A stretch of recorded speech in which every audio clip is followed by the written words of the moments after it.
Are you ready for the notorious 3 a.m. phone call? It's 3 a.m. and your children are safe and asleep. But there's a phone in the White House and it's ringing. Something's happening in the world. Your vote will decide who answers that call. Whether it's someone who already knows the world's leaders, knows the military, someone tested and ready to lead in a dangerous world. It's 3 a.m. and your children are safe and asleep. Who do you want answering the phone? I'm Hillary Clinton, and I approve this message. Politicians have it easy. The nightmare crisis that wakes you will not be a faraway conflict, but a life and death emergency in your own family. No one needs practice telling their kid to leave a wild party or not to drink and drive. So let's go straight to Olympic-level political incorrectness and simulate an awkward situation that becomes more relevant with each passing year. One fine summer night, a call from your 17-year-old daughter wakes you from a deep sleep. "Dad," she says, "my car broke down in Detroit, I'm all alone, and I have to walk about a mile to get to Carrie's house. I found 2 different routes, but I'm not sure which one to take." As your daughter describes her location, you prepare to do some high-stakes parenting because you only know one fact about that part of town. Route A takes your daughter through a 95% black neighborhood. Route B takes your daughter through a 95% white neighborhood. So, concerned parent, using only that information, what advice do you give your little girl? All the glib, progressive opinions you parrot at work fade out of your consciousness as you realize that your only child is out in the dark facing the real world. Your daughter's future does not depend on the good opinion of strangers. Your hesitation lasts only a moment, and you answer her question the same way every other parent in America would answer. Knowing that your advice would offend your friends and might even get you fired if your boss found out about it, you tell your daughter to stay on the phone as she walks so you can explain. After all, you've never really discussed race, and you don't even know how informed your daughter is on the issue. "Honey, I don't want you to get the wrong idea from what I told you. Just because you're safer in a white neighborhood, some racists might infer that African Americans are dangerous, which is totally not true. The real problem is that Detroit is run by Democrats, whose policies trap African Americans in poverty and crime. That's why Rand Paul's libertarian plans for more economic freedom will improve minority communities." "But Dad, if leftist policies cause crime and poverty, how come only black people are affected that way? Last year, Carrie and I walked around all night in Seattle, and that white city was perfectly safe. Why don't Democrat policies make white people poor and prone to crime?" "Well, some people think that institutions based on white cultural norms have a natural bias against African Americans. That bias is structural racism. Even fair and equal treatment of a law based on white customs will disproportionately affect African Americans negatively. That's called white privilege." "But Dad, isn't libertarianism part of the white political tradition? All of Rand Paul's policies still exhibit structural racism and white privilege. The only way to end structural racism would be to completely dismantle white society altogether." "That's a pretty pessimistic attitude, kiddo. With the right efforts over time, we can all live together as equals.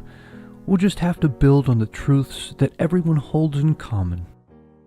"But Dad, we've already spent enough on social programs to fight all the wars in our history 3 times over. If there's one enemy America can't defeat, racial inequality seems to be it. I was just talking to Chad about this. He says libertarian policies are the opposite of what blacks need, because the black community was actually better off under the, quote, white supremacy of the 1950s than they are today." "Honey, African Americans may have had higher standards of living, safer communities, and more stable families back then, but they didn't have equality and freedom. It takes a long time for cultures to assimilate, especially given our history of slavery." "But Dad, isn't asking anyone to adapt to a foreign culture another example of structural racism and privilege? Multicultural society has inherent tension because someone always has to give up part of their culture in order to assimilate. Diversity plus proximity equals war. Chad says that white privilege and institutional racism are just polite ways of getting whites to give up their culture to disguise the fact that many blacks are genetically incapable of measuring up to the standards of white society." "Your boyfriend said that? Honey, you're dating a racist who hates people for the color of their skin." Right, Dad. I always wondered why Chad won't let me get a tan in the summer. He only likes me in the winter when I'm pale." "You know what I mean, honey. Chad thinks African Americans are genetically inferior to whites. That's racist." "Not inferior, Dad. Otherwise, they couldn't be NBA stars. But blacks and whites have adopted different survival strategies over thousands of years that make their cultures incompatible. Mixing groups that are so vastly different ruins opportunity for everyone. Sweetheart, we shouldn't run from those challenges. We need to overcome them by focusing on our unity, not on our differences. The most important thing is that we're all part of one race, the human race. That's silly, Dad. In real life, differences are the most useful way to categorize people. That's the only reason job interviews, Olympic trials, and military recruitment work. The only time our shared humanity would be the most important factor is during a literal alien invasion from outer space. Oh, sweetheart, that's not a very Christian attitude. Racial separatism is totally unbiblical. Don't you remember the verse that says, "There's neither Jew nor Gentile"? We are supposed to love everyone and treat all races equally. I know God can love anyone regardless of their race, and in heaven will be able to do the same. But read the whole verse, Dad.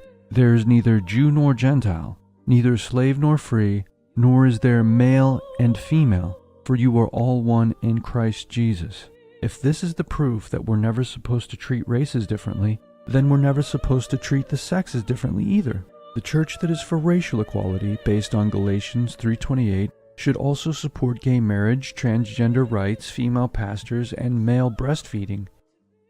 Okay, maybe it's impossible to treat everyone exactly equally, but you're talking about going back to a world of segregation and discrimination. A white country with white institutions discriminates just by existing. America has white privilege at its core, and that's good, because you have to privilege one culture above all others in order to have any country at all. Sweetheart, but the American ideal is to increase freedom and diversity for everyone, so ethnic separatism is definitely un-American. Dad, by that logic, Robert E. Lee was defending American values by trying to keep America multiracial, and Lincoln was un-American because he wanted to make America white by freeing the slaves and then sending them all back to Africa. Lincoln's plan was so progressive that he was 100 years ahead of black nationalists who wanted a country of their own where every institution can be designed by blacks for their exact preferences. Isn't that the only real solution to white privilege and institutional racism? Are you suggesting a total racial divide? That would start another civil war. It's impossible.